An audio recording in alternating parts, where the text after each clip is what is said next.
Hi students, आज बात कर लेते हैं हम डिकोडर्स के बारे में।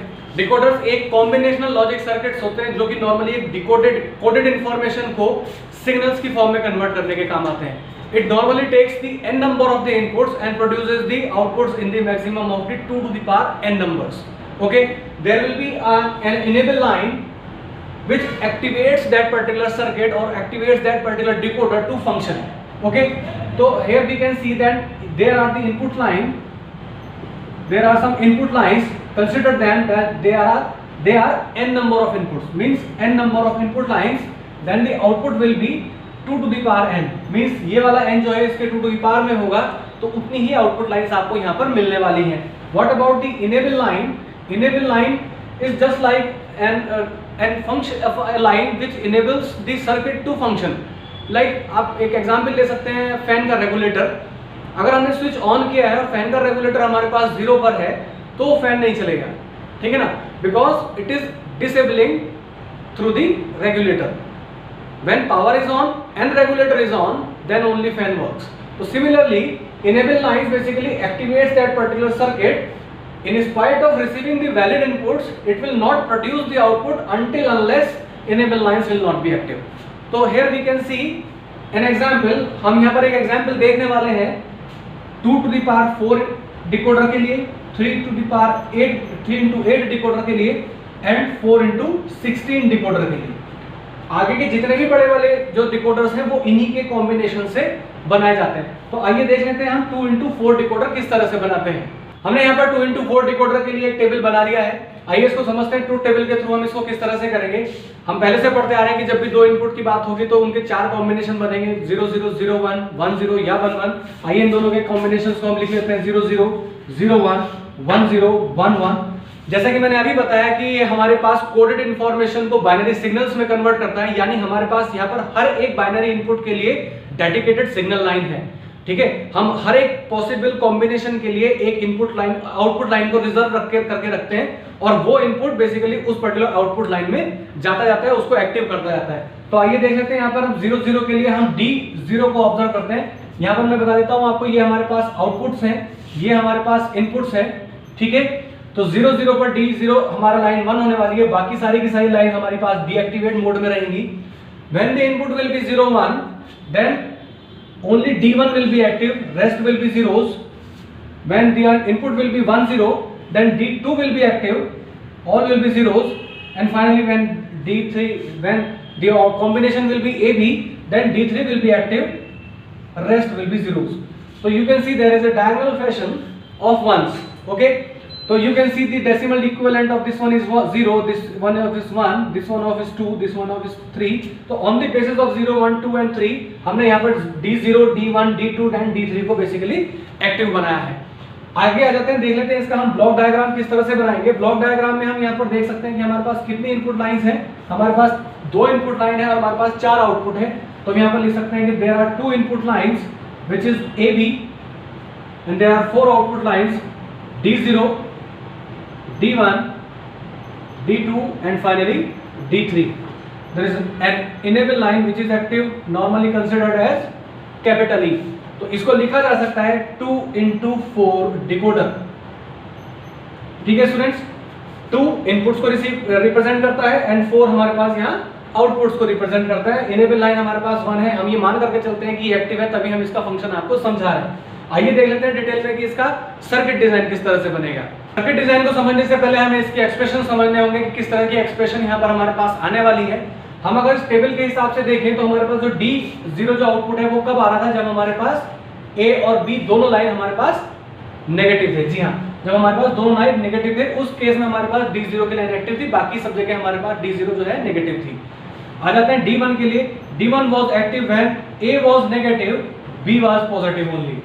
ठीक है, D2 will be active only when A is active, B is negative, and finally D3 हमारे पास कब एक्टिव थी, जब हमारे पास दोनों पॉजिटिव लाइंस इनपुट थे.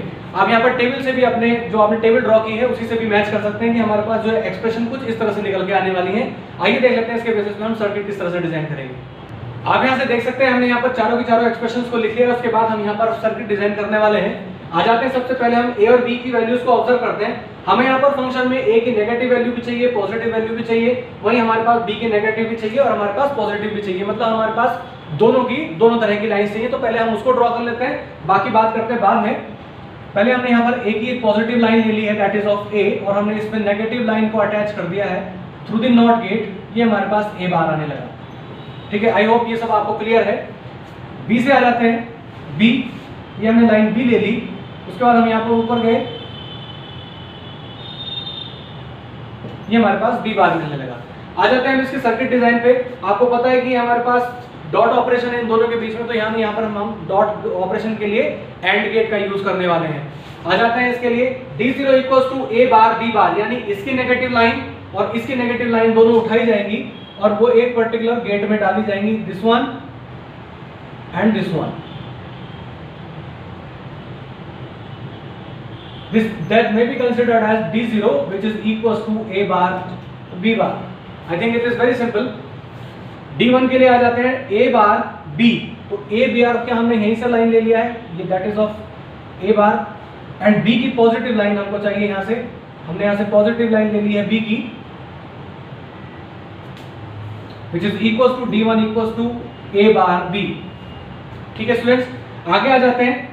D2 के लिए हमारे पास है a b बार, तो यानी हमारे पास a की पॉजिटिव लाइन आनी है और b की नेगेटिव लाइन आनी है, तो हमने यहाँ पर a की पॉजिटिव लाइन ली और b की नेगेटिव लाइन हमारे पास ये जा रही थी, हमने यहाँ से इसमें कनेक्ट करके ये उठाया and gate, and then D2 equals to a b bar, and finally हमारे पास D3 equals to a b आने वाला है। मींस दोनों की पॉजिटिव लाइंस हम पिकअप करने वाले हैं, तो हमने यहाँ से a को नीचे ले लिया है, यहाँ से भी ले सकते हैं आप a, एंड देन b की पॉजिटिव लाइन हमने यहाँ से आगे ले ली है, and then this is the and gate of D3 which is equals to AB। तो that is the typical circuit design of D2 into 4 decoder.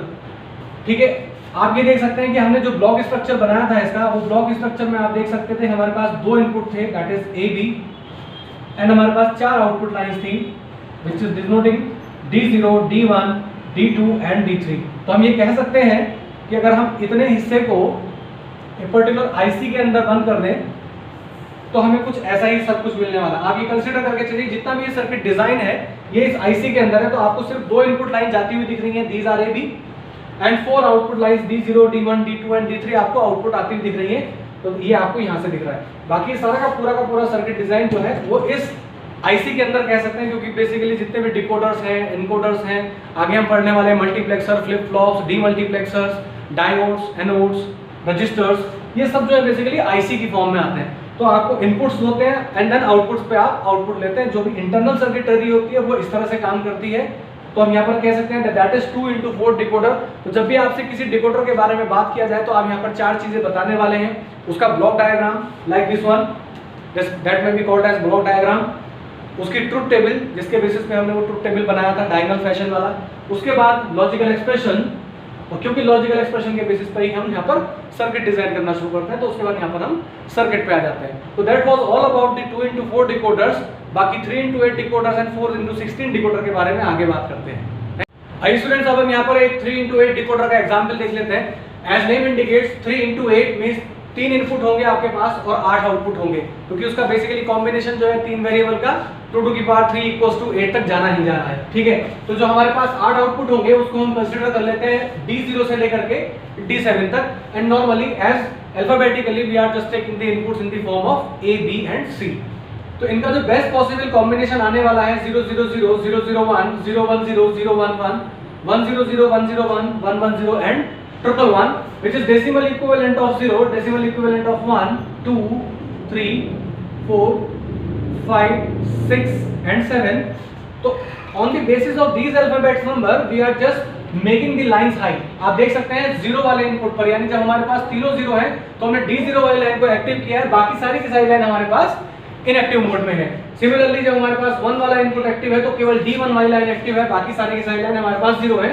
तो नॉर्मली अगर हम फैशन को सभी जगह अप्लाई करें तो आप देख सकते हैं जो हमारे पास 1 का जो अकरेंस है, 1 की जो रिपीटिशन है वो डायगोनल फैशन में आई है। अगर हम इसको एक मैट्रिक्स की तरह कंसीडर करें, बाकी सब जगह हमारे पास यहाँ भी जीरो है, बाकी सब जगह हमारे पास यहाँ भी जीरो है। आइए देख लेते हैं इसकी एक्सप्रेशन हमारे पास किस तरह से बनने वाली है। सबसे पहले हम D0 से लेकर के D7 तक बात करेंगे। D0 पर हमारे पास केवल एक ही जगह 1 मिल रहा है, which is equals to D0 equals to A bar B bar C बार, क्योंकि नेगेटिव वैल्यूज है हमारे पास। D1 equals to A bar B bar C,